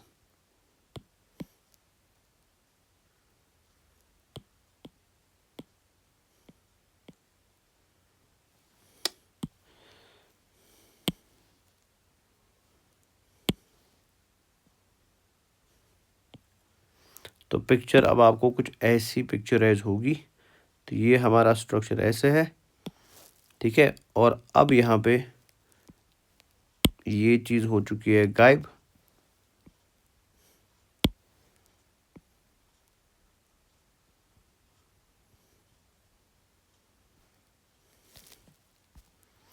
ठीक है। और इस OH ग्रुप को मैं साइड में कर देता हूँ ताकि हम बॉन्ड बना सकें इधर। तो ये OH ग्रुप आ चुका है इस साइड में, इधर OH, और यहाँ पे ये कार्बन और ये कार्बन आपस में जुड़ गए, किसकी मदद से, ऑक्सीजन की मदद से। क्लियर है। तो अगर आप ध्यान से देखेंगे यहाँ रिंग में कौन कौन आ रहा है, कार्बन 2, 3, 4 एंड 5, यानी रिंग में कितने कार्बन है, 4 कार्बन है। सो अगर मैं इसको पिक्चराइज कर दूं तो ये पिक्चराइज करके कैसा दिखेगा, so it will look something like this. ये नजर रखिए ध्यान से, it will look something like this. तो इसमें सबसे पहले हम कार्बन 3 एंड कार्बन 4 को बनाएंगे। तो कार्बन 3 कहाँ पे है, this is 1, this is 2 and this is 3, this is 4 and this is 5। तो हम इन 2 कार्बन को बनाएंगे। तो ये बनाया मैंने 3 कार्बन इधर एंड 4 कार्बन इधर, है ना। नाउ 3 अगर आप ध्यान से देखेंगे तो ये कार्बन 1 है, 2 है, 3 है, 4 है, 5 एंड 6 है। तो अगर आप कार्बन नंबर 3 ध्यान से देखें, इट इज अटैच टू 4, तो 3 को सीधे अटैच कर देते हैं 4 के साथ। तो भैया ये आ गया आपका, sorry, carbon number 3 and carbon number 4, 3 is attach to 4, लेकिन 4 इज अटैच टू 5, आपको क्लियरली दिख रहा है। तो ये हमने यहाँ पे बनाया कार्बन नंबर 5। नेक्स्ट चीज़, अगर आप यहाँ पे 3 को ध्यान से देखें, इट इज अटैच टू 2, तो हम यहाँ पे 3 के सामने बनाएंगे 2। ये बना दिया मैंने 2। नाउ ज़रा नज़र रखो ध्यान से। नाउ 2 किससे जुड़ा है बेटा, ये कार्बन नंबर 2 है ना इधर, ठीक है। ये एक साइड से जुड़ा है OH के साथ और दूसरे साइड से O के साथ। 5 जो यहाँ पे आपको दिख रहा है बेटा, वो 5 इधर किससे जुड़ा है बेटा, 5 एक साइड से जुड़ा है CH2OH के साथ और दूसरे साइड से अगेन किसके साथ, ऑक्सीजन के साथ। सो दैट मीन अगर आप ध्यान से देखें, carbon 5 and carbon 2 are attach to oxygen both. So that means हमें क्या करना पड़ेगा, इधर से उठाना पड़ेगा 5 को, इधर से उठाना पड़ेगा 2 को, ठीक है, और दोनों को बीच में जोड़ना पड़ेगा किसके साथ, ऑक्सीजन के साथ। डन। इसके अलावा जो मोस्ट इंपॉर्टेंट चीज़ जो आपको समझनी है, नाउ अगर आप कार्बन 2 को ध्यान से देखोगे, कार्बन 2 में एक साइड में है OH और दूसरे साइड में कौन है, CH2OH। अरे है कि नहीं। 3 में है H एंड OH, 4 में है H एंड OH, लेकिन अगर आप 5 को अगेन ध्यान से देखेंगे, 5 के एक साइड में बेटा H है ना, एक साइड में H, ये है 5 और ये है इसका H, है ना। और दूसरे साइड में क्या है बेटा, दूसरे साइड में CH2OH। क्लियर है? तो इस रिंग को हम क्या नाम देते हैं, this is called as furanose ring, furanose ring. Done. ना अगर आप फ्यूरेनोस रिंग की नंबरिंग करेंगे, so this is carbon number 1, ये वाला ये इधर हो गया, ये कार्बन नंबर 1 हो गया है ना। This is carbon 2, so that means ये वाला जो है ये इधर हो गया, ये वाला इधर हो गया, ये वाला इधर हो गया, ये वाला इधर हो गया और ये वाला इधर हो गया। सो ये हो गया 1 2 3 4 5 एंड 6। तो ये बन गई आपकी कौन सी रिंग, फेरोनोस रिंग। डन। तो इस तरीके से हम पैरानोस एंड फेरोनोस रिंग्स को बनाते हैं। क्लियर है यहाँ तक? नाउ आपको मैं और एक रिंग बना के दिखाना चाहता हूँ, और ये रिंग बनानी ज़रूरी क्यों है, बिकॉज ये हम पढ़ेंगे डीएनए में। ठीक है, डीएनए के अंदर एक शुगर मॉलिक्यूल होता है which is called as ribose sugar. Ribose sugar है तो एल्डोस, मतलब एल्डिहाइड कंटेनिंग शुगर है। सो अगर वो एल्डिहाइड कंटेनिंग शुगर है तो वो रिंग ऐसा बनाना चाहिए था, है ना, ऐसी वाली रिंग बनाना चाहिए था, बट वो दिखने में रिंग ऐसी बनाता है। अब वो ऐसी क्यों बनाता है उसको एक बार देख लेते हैं। बाकी रेस्ट जितने भी एल्डोसिस है they will form this ring, मतलब एल्डोस मतलब एल्डिहाइड कंटेनिंग कार्बोहाइड्रेट, वो ये वाली रिंग बनाएंगे, और कीटोन कंटेनिंग ये वाली रिंग बनाएंगे। लेकिन राइबोस का थोड़ा सा एक्सेप्शन है, उसको क्यों वो एक्सेप्शन दिखता है वो एक बार देख लेते हैं कि उसमें क्या प्रॉब्लम है और वो इस रिंग से अलग कैसे है बेटा। तो ये आपके पास राइबोस है बेटा। ठीक है, अब मैं शॉर्ट ही कर देता हूँ, ज़्यादा टाइम नहीं लूँगा। तो इधर सेम चीज़ अगेन हो जाएगी, ये हमारा कार्बन 1 है, 2 है, 3 है, 4 है, 5 एंड 6 है। तो अगेन यहाँ पे 5 इलेक्ट्रोफिलिक अटैक करेगा 1 के ऊपर। ठीक है, तो जब ये इलेक्ट्रोफिलिक अटैक हो जाएगा, आपको आइडिया ऑलरेडी है, तो यहाँ पे पहले था C डबल बॉन्ड O और H, है ना। जब इलेक्ट्रोफिलिक अटैक हो जाएगा पाई इलेक्ट्रॉन हटेगा, पाई इलेक्ट्रॉन हटेगा तो यहाँ पे खाली एक बॉन्ड बचेगा, है ना। यहाँ पे पहले 2 बॉन्ड्स थे, अब खाली एक बॉन्ड बचेगा, सिंगल बॉन्ड।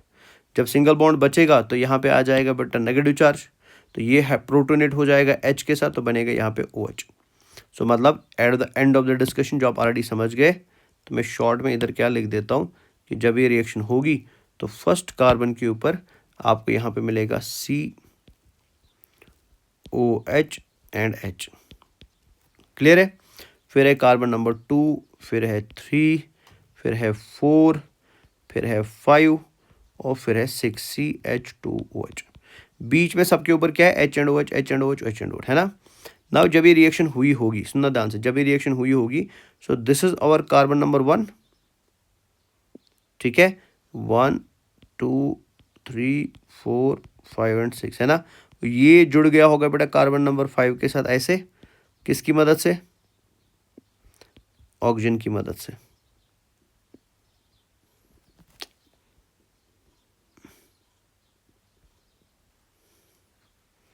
तो ये ऐसे आएगा,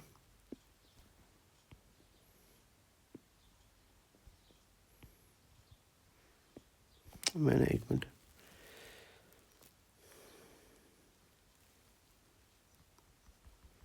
एक मिनट, 6 कार्बन मैंने यहाँ पे बना दिए हैं, बट 6 नहीं हो, बिकॉज राइबोस है ये, 5 कार्बन होंगे ना। राइबोस के अंदर 6 कार्बन नहीं होते, because this is ribose sugar.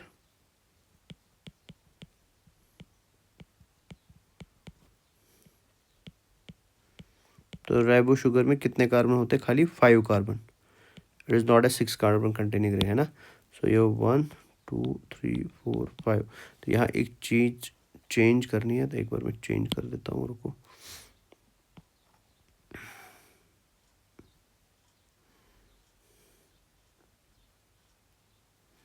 तो इधर एक हम डिलीट कर देते हैं, बीच में कौन सा वाला करेंगे, चलो इस वाले को हटा देता हूँ मैं।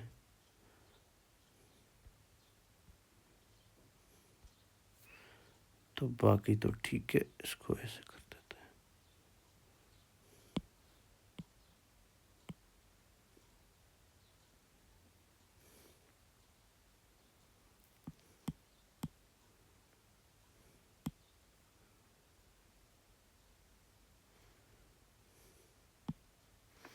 चलो नंबरिंग में गड़बड़ हुआ है।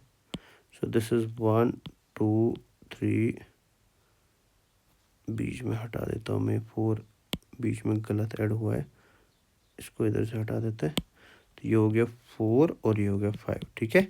चलिए अब बाकी सेम चीज़ सेम है। सो यहाँ पे अटैक हो जाएगा किस किस का, कार्बन नंबर 1 का एंड कार्बन नंबर 4 का। डन। नाउ जब ये अटैक हो जाएगा तो यहाँ हमारा आएगा बेटा CH एंड OH, अटैक के बाद की मैं बात कर रहा हूँ, है ना। अब वो क्या हुआ वो आपको आइडिया, थोड़ा सा आइडिया है ही। तो ये आएगा carbon number 2, carbon number 3, carbon number 4 और ये है हमारा carbon number 5 CH2OH। Done. Now नजर रखिए ध्यान से। सो अटैक किस किस के बीच में हुआ है, carbon number 1 and carbon number 4 के बीच में। डन, ऐसे अटैक हुआ है। सो इस अटैक में यहाँ पे ऐसे बॉन्ड बनेगा और यहाँ पे क्या होगा, ऑक्सीजन। क्लियर है। सो दैट मीन्स रिंग के अंदर बेटा आपको कितने कार्बन आएंगे, 1 2 3 4। क्लियर है। सो अब आप बोलोगे सर 5वें पे अटैक क्यों नहीं हो रहा, बिकॉज अगर 5वें पे यहाँ पे अटैक हो जाएगा ना तो रिंग अनस्टेबल रिंग बनेगी, ठीक है। तो इस वजह से 4 पे अटैक हो गया। नॉर्मल एल्डोसिस में 1-5 का अटैक होता है, कीटोस में 1-2-5 का अटैक होता है, लेकिन राइबोस में 1-4 का अटैक होता है। क्लियर है। नाउ जैसे अटैक कंप्लीट हो जाएगा तो हमारी रिंग के अंदर कितने कार्बन आएंगे, 1 2 3 एंड 4। नॉर्मली रिंग में कितने आते थे, 5। नॉर्मल एल्डोस में 5 आते थे। राइबोस में कितने आएंगे बेटा, 4 आएंगे। नाउ जब आप इस रिंग को कंप्लीट करोगे तो इसमें सबसे पहले बेटा आप कार्बन नंबर 2 एंड 3 बनाएंगे। सो ये 1 हो गया, 2 हो गया, 3 हो गया, 4 हो गया, ठीक है। तो मैंने बनाया 2 and 3। Now 2 is attach to 1 तो इधर 1 बना देता है। 3 इज अटैच टू 4, इधर 4 बना देता है। तो ये आ गया 4 भी और ये आ गया 1 भी। नाउ अगर आप ध्यान से देखेंगे 1 जो है ना बेटा वो जुड़ा है ऑक्सीजन के साथ, 4 जो है बेटा वो भी जुड़ा है ऑक्सीजन के साथ। सो दैट मीन्स इधर ये दोनों किसके साथ आएंगे, ऑक्सीजन के साथ। तो थोड़ा बड़ा बना देता हूँ, ये ऑक्सीजन आया इधर। ये क्लियर है। अब देखिए डिफरेंस क्या है। नाउ अगर आप कार्बन नंबर 1 को ध्यान से देखेंगे यहाँ पे राइबोस शुगर के अंदर, तो कार्बन नंबर 1 बताओ बेटा किससे जुड़ा है, H एंड OH के साथ जुड़ा है। तो कार्बन नंबर 1 पे आएगा H एंड OH, फिर H and OH, H and OH, है ना। 4 को ज़रा ध्यान से देखिए, 4 किससे जुड़ा, 4 का अपना H होगा और इधर क्या होगा, CH2OH। सो दैट मीन्स 4 के ऊपर क्या है, CH2OH एंड H। ये क्लियर है। नाउ इस रिंग जो आपको यहाँ पे रिंग दिखाई दे रही है, ठीक है ना, इस रिंग और फिरेनोस की रिंग में क्या फ़र्क है, इसको एक बार कंपेयर कर देते हैं। नजर रखिए प्लीज ध्यान से। तो इस रिंग एंड फिरेनोस की रिंग में क्या फ़र्क है, इसमें कंपैरिजन कर देते हैं।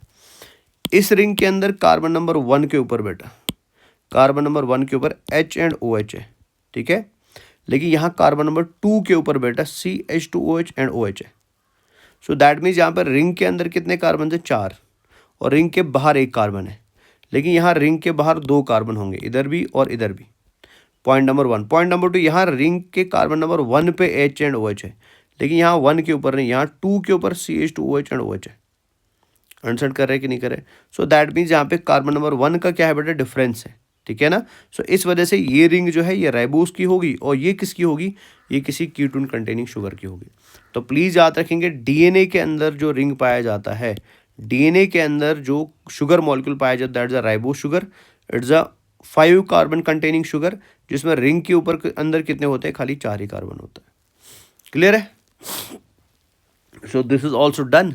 आगे चलते हैं। तो आई होप अब आपको ये चीज़ समझ आ गई होगी जो इधर लिखी थी कि कार्बोहाइड्रेट जो है वो रिंग फॉर्म में भी मिलते हैं एंड लीनियर फॉर्म में भी मिलते हैं। नाउ अगर आपको ये चीज़ समझ आई ना गुबर, तो आप ट्रस्ट करो मेरी बात के ऊपर कि आपको आगे बॉन्ड बनाना, रिंग्स का स्ट्रक्चर बनाना, वो बाएं हाथ का खेल हो जाएगा। ये सबसे इंपॉर्टेंट टॉपिक है जो most of the teachers miss करते हैं। वो सीधे आपको बोलेंगे ये वाली रिंग, आगे पीछे को कुछ पता नहीं होता। But if you have this idea कि रिंग बनता कैसे है, रिंग में स्ट्रक्चर क्या है, रिंग में कौन कौन से ग्रुप्स अटैच्ड है, तो आगे की कहानी आपके लिए बहुत ईजी हो जाएगी। तो यहाँ एक बार रीड कर देते हैं। Cyclic form of monosaccharides. Monosaccharides having 5 to 6 carbons in the chain gives cyclic structure in aqueous solution. The cyclic structure is formed by internal hemiacetal and internal hemiketal form. ये मैंने ऑलरेडी बताया internal का मतलब क्या होता है। Carbon atom involve in formation of cyclic structures are known as anomeric carbon. मतलब क्या हुआ इसका कि जैसे नजर रखिए ध्यान से, जैसे अगर आप इस पिक्चर को ध्यान से देखेंगे तो यहाँ हमारे पूरे रिंग स्ट्रक्चर को बनाने में कार्बन नंबर 1 ने पार्टिसिपेट किया बेटा कार्बन नंबर 5 के साथ, तो यहाँ पे ये कार्बन नंबर 1 एनोमेरिक कार्बन बनेगा, ठीक है। यहाँ कार्बन नंबर 2 एनोमेरिक कार्बन बनेगा। So that carbon which participates in the ring formation that is called anomeric carbon. तो एल्डोस का कौन सा कार्बन एनोमेरिक होता है 1, कीटोस का कौन सा कार्बन एनोमेरिक होता है कार्बन नंबर 2। तो प्लीज याद रखेंगे एल्डोसिस में ये वाला कार्बन है एनोमेरिक, एल्डोसिस में कार्बन नंबर 1 होता है एनोमेरिक और कीटोसिस में कार्बन नंबर 2 होता है एनोमेरिक, एनोमेरिक। डन है। तो ये आई होप आपको समझ आ गया। सो ये वाली रिंग जो है बेटा this is pyranose ring and this is furanose ring. तो ऑल इज डन। अब आगे चलते हैं, ठीक है। अच्छा यहाँ पे एक चीज़ और आप याद रखेंगे which is again very very important. तो एक टेबल में ऐड कर देता हूँ।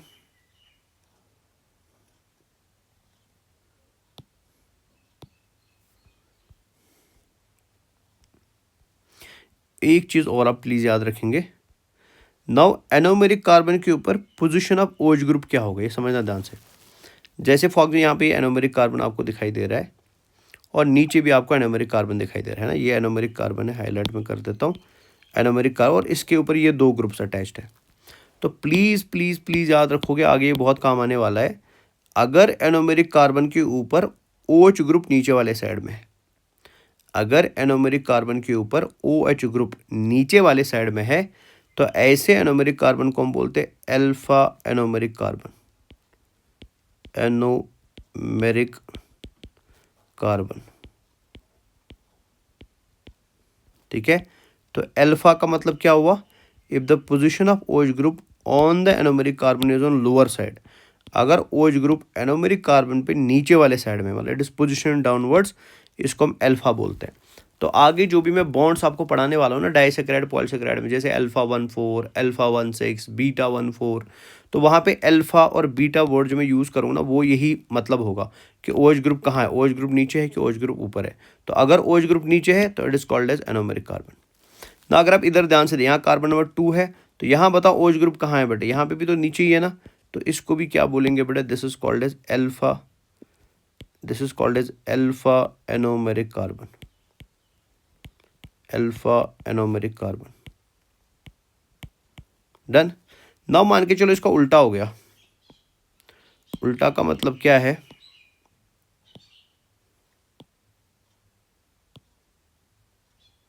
मान के चलिए फॉर एग्जाम्पल इधर OH ग्रुप ऊपर आया और H नीचे आया, CH2OH ग्रुप नीचे आया और OH ग्रुप ऊपर आया।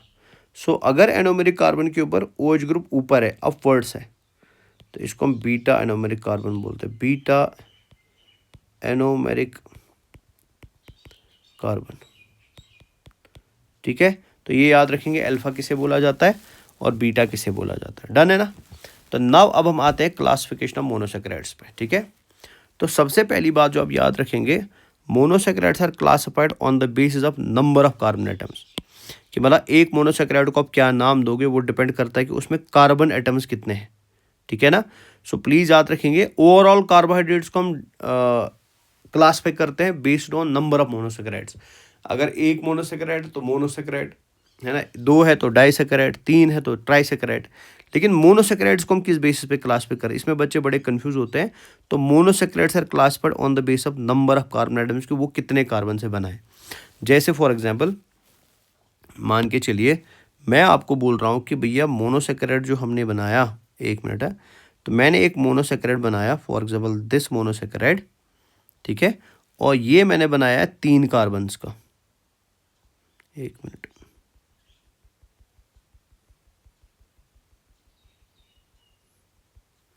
ठीक है, ठीक है। तो ये मोनोसैकेराइड मैंने कितने कार्बन्स का बनाया, 3 कार्बन्स का। तो दैट मीन्स मैं इधर लिखूंगा C3 because it is made up of 3 carbons. Clear है।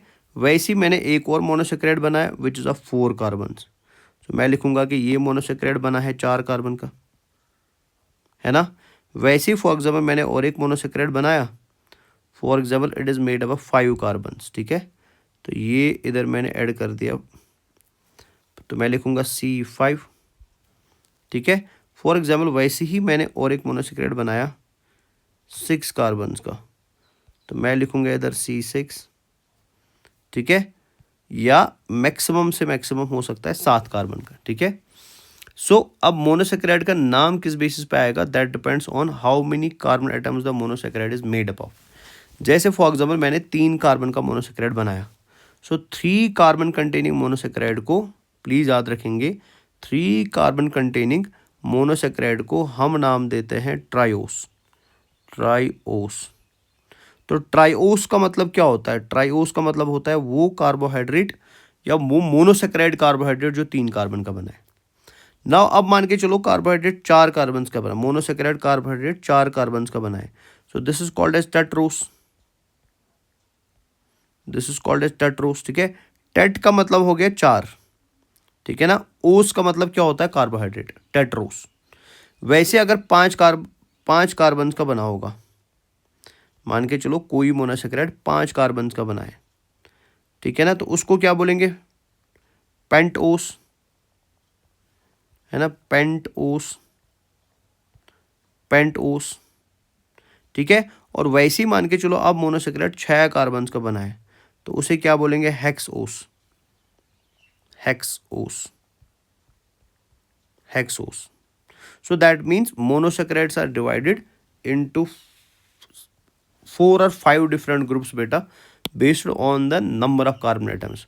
तो सबसे छोटा मोनोसेक्राइड जो होगा वो 3 कार्बन का बनता है, याद रखेंगे, सबसे छोटा मोनोसेक्राइड 3 कार्बन का बनता है। और सबसे बड़ा मोनोसेक्राइड जो है वो 7 कार्बन का बनता है, जिसको मैंने यहाँ पे ऐड नहीं करा, बाद में एक लाइन में लिखा दूंगा नीचे। सो दैट मीन्स मोनोसेक्राइड्स की क्लासिफिकेशन में lowest monosaccharide is made up of 3 carbons and highest monosaccharide is made up of 7 carbons. जो सबसे छोटा मोनोसेक्राइड है दैट इज कॉल्ड एज ट्राइओस, जो सबसे बड़ा मोनोसेक्राइड है, ठीक है, दैट इज कॉल्ड एज हेप्टोस। तो हेप्टोस का मतलब क्या होता है, 7 कार्बन का मोनोसेक्राइड। क्लियर है। नाउ जनरल फॉर्मूला आपको सबकी याद रखनी है। General formula of the monosaccharide is CnH2nOn। N है नंबर ऑफ कार्बन एटम्स, ठीक है। जैसे फॉर एग्जाम्पल अगर आप इसकी फॉर्मूला लिखना चाहे तो इसकी फॉर्मूला हम ऐसे लिख सकते हैं, फिर ये नजर रखिए ध्यान से। तो क्या हम इसकी फॉर्मूला ऐसे लिख सकते हैं, C फिर H फिर O, नजर रखना ध्यान से।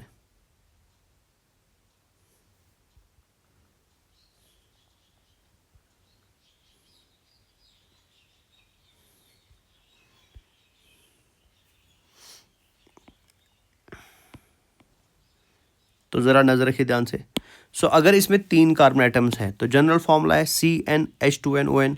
तो क्या यहाँ पे C3 आएगा, C3H2n, 2 multiply by n, 2 multiply by n, तो n यहाँ पे 3 है तो हो जाएगा 6, है ना।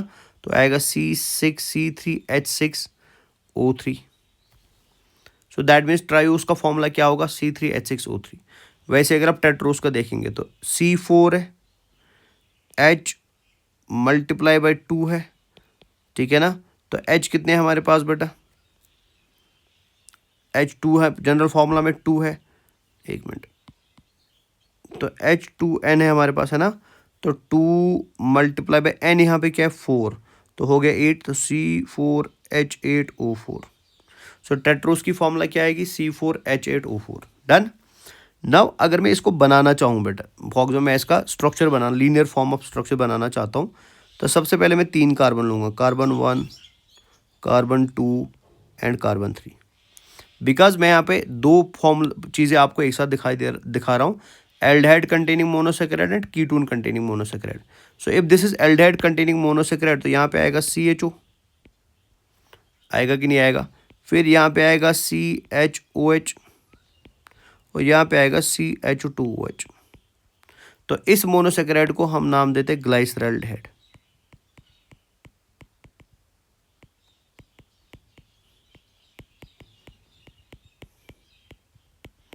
तो याद रखेंगे सबसे छोटा मोनोसेक्राइड जो होता है वो 3 कार्बन का बनता है, उसमें एल्डिहाइड भी हो सकता है, उसमें कीटोन भी हो सकता है। सो 3 कार्बन वाले एल्डिहाइड को हम क्या बोलते हैं? Glyceraldehyde, also called as ट्राइओएल्डोस।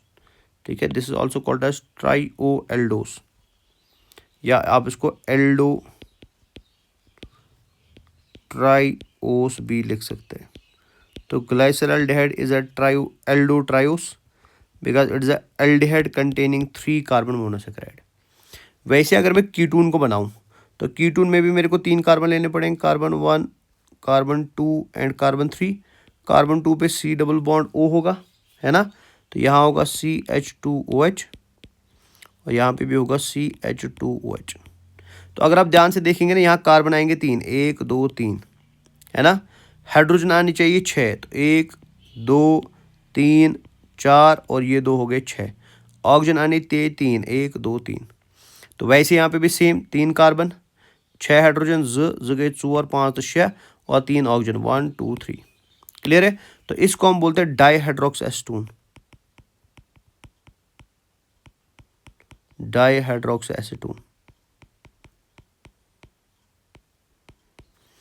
Clear है? और डाईहाइड्रोक्स एसीटोन को आप कीटो ट्रायोस भी बोल सकते हो, कीटो ट्रायोस। तो ये हो गया आपके दुनिया के सबसे छोटे monosaccharides. Aldehyde containing monosaccharide called as aldose and ketone containing monosaccharide called as ketose. Aldo triose, keto triose. Aldo triose का example glyceraldehyde and keto triose का एग्जांपल क्या आएगा? Dihydroxy acetone. डन है? वैसे ही अगर आप यहाँ पे एग्जांपल लिखेंगे नेक्स्ट हमारे टेट्रोस की, तो टेट्रोस में कितने कार्बन आएंगे बेटा? 4। तो मैं बना देता हूँ सबसे पहले 4, 1 2 3 तो 4। बिकॉज ये एल्डोस है तो सबसे पहले आएगा CHO, लास्ट पे आएगा CH2OH और बीच में आएगा H and OH, H and OH। ठीक है, तो इसका नाम है बेटा एरिथ्रोस।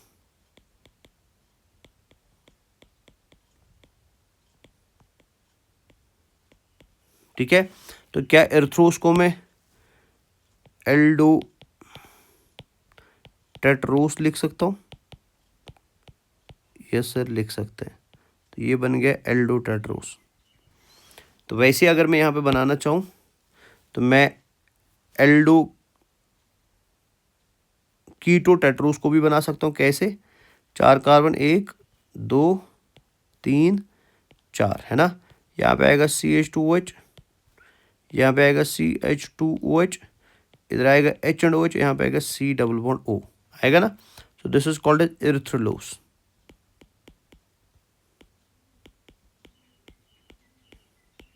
तो ये एरिथ्रोस, ये है एरिथ्रोलोस। और एरिथ्रोलोस को मैं क्या बोल सकता हूँ? कीटो टेट्रोस।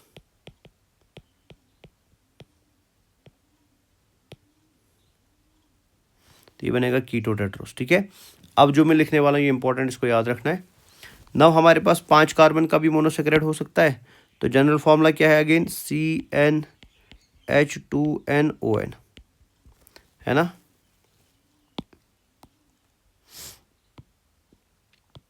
सो अगर मैं ये जनरल फॉर्मूला यहाँ इसकी बना दूँ तो इसकी फॉर्मूला क्या आएगी? बिकॉज इसमें तो 5 कार्बन है तो सबसे पहले आएगा C5H10O5 आएगा कि नहीं आएगा? तो अब इसकी भी 2 फॉर्म होंगे, एल्डोस भी होगा और कीटोस भी होगा। तो सबसे पहले एल्डोस को बनाते हैं।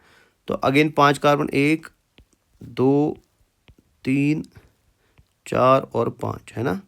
तो अभी अभी मैंने आपको बोला अगर एल्डोस होगा तो पहले कार्बन पे सीधे CH हो जाएगा, लास्ट पे CH2OH जाएगा, बीच में H and OH, H and OH and H and OH। Clear है?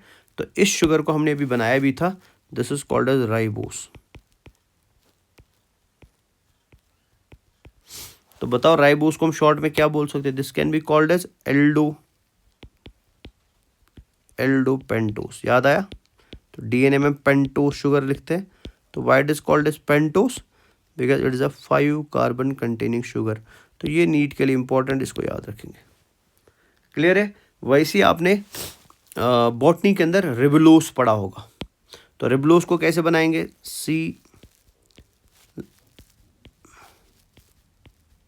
तो ये 5 कार्बन हो गए, पहले पे जाएगा CH2OH, लास्ट पे भी जाएगा CH2OH, सेकंड पे जाएगा सी डबल बॉन्ड ओ, इधर H and O H and H and O H, ठीक है। तो इसको हम रिबुलोस बोलते हैं। बॉटनी में आपने पढ़ा होगा रिबुलोस। तो बताओ रिबुलोस को क्या बोलेंगे? कीटो, कीटो पेंटोस।